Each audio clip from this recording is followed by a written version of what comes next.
Hi, everybody. Welcome to Phil and Dave's Excellent Adventures. Just Dave here today. I'm talking about the movie The Lost City. This is going to be a spoiler review, so if you haven't seen the movie yet and you are concerned about spoilers, I would suggest you go ahead and watch the movie first before you watch this review. The Lost movie is an action-adventure comedy romance starring Sandra Bullock and Channing Tatum. As far as what I liked about the movie, I think overall the cast was really good. Sandra Bullock and Daniel Radcliffe especially, and Brad Pitt as well. I enjoyed all of them in the movie.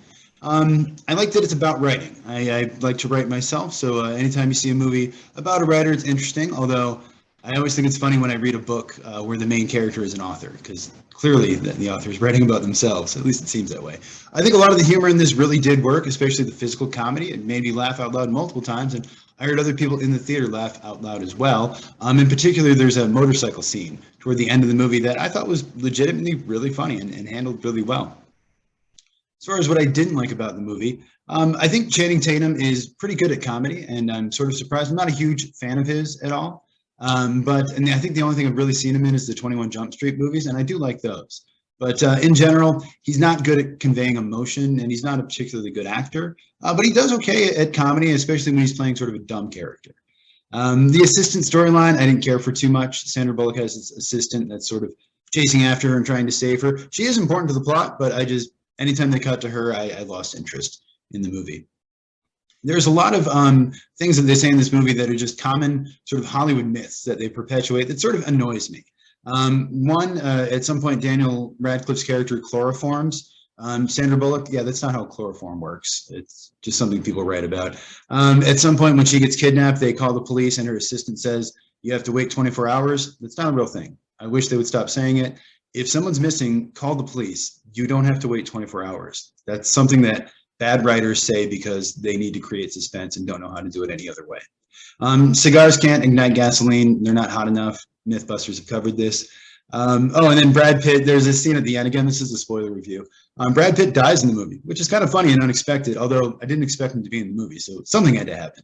But then there's a post-credit scene, in the mid-credit scene, where he comes back and, he says, I got shot in the brain, but you only use 10% of your brain. Yeah, that's also not true. I wish people would stop saying that.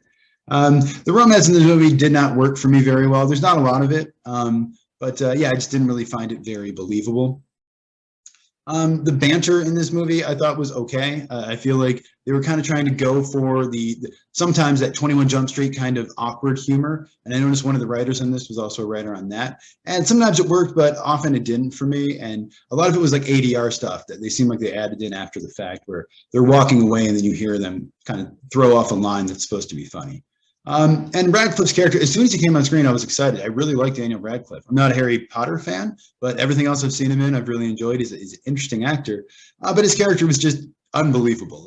Like, he's supposed to be a very rich, famous person. Like, I find it hard to believe that he would have done the things that he does in the movie. Other than that, the movie reminds me a lot of Romancing the Stone, which is a movie I remember liking, although I don't remember it very well, but it seemed like a very similar movie. I think Kathleen Turner was a novelist, and she was also in The Jungle with Michael Douglas as sort of the Brad Pitt type character, who Channing Tatum is sort of spoofing in this, I guess. There's a bit of an age difference between Channing Tatum and Sandra Bullock. I didn't look it up. I should have, but I'm guessing she's about 10 years older than him or so. I might be wrong.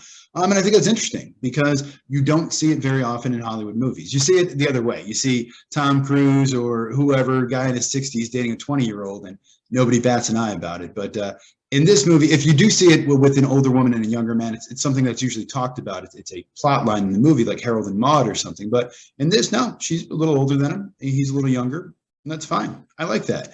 Apparently, Ryan Reynolds was originally supposed to star in this, which makes sense. It was supposed to be sort of a proposal reunion for them. And he is, I think, closer in age to her. And, I think he's more charismatic and a better actor. So I would have rather seen that movie. But, hey, here we are. There's a couple little throwaway jokes in this that I actually kind of really liked. There's one in the beginning where Channing Tatum is trying to get a lift from Sandra Bullock's Uber driver. And the guy's like, no, last time I helped a handsome stranger, it didn't go well. And it's just a throwaway line, but it's really funny to me where I'm like, what's that story? I want to know more about it. And there's another one or two more in the movie that I don't remember, but they were pretty funny. I liked them. Oscar Nunez is in this from The Office. great to see Oscar. I haven't seen him in much lately, but it does seem like his character is a bit of a caricature. I mean, that's his choice. I'm a white guy, so who am I to say? But it did seem a little, overall the movie does have this kind of cartoon logic to it. Like I said, Brad Pitt's character coming back to life, cigars igniting stuff, all of that kind of stuff. I wouldn't be surprised if somebody got, electrocuted and their hair stuck up, or their face turned all black or something like that in an explosion. I do think, though, this would be a great airplane movie. If you're stuck on an airplane and there's nothing else to do for a couple hours, or even just stuck at home, on a Saturday afternoon and you're bored or something like that, I think it's fine for that. And there's actually a lot of good stuff about this movie, a lot that I liked. And I went into, this is one of the first movies I think I saw that I really did not want to see. And I considered not seeing it. I considered reviewing Atlanta season 1 or something else instead. But I was like, no, I made a commitment and I'm going to do this. Just because you don't like Channing Tatum and just because you don't like romantic comedies doesn't, So I watched it and I don't regret it. It was actually better than I expected, but not that great. I give it a 7 out of 10 overall. So if you saw the movie, let me know what you think of it down in the comments below. Thank you so much for watching. Hope you have a great night. And I will see you here again next week. Phil should be back for Morbius.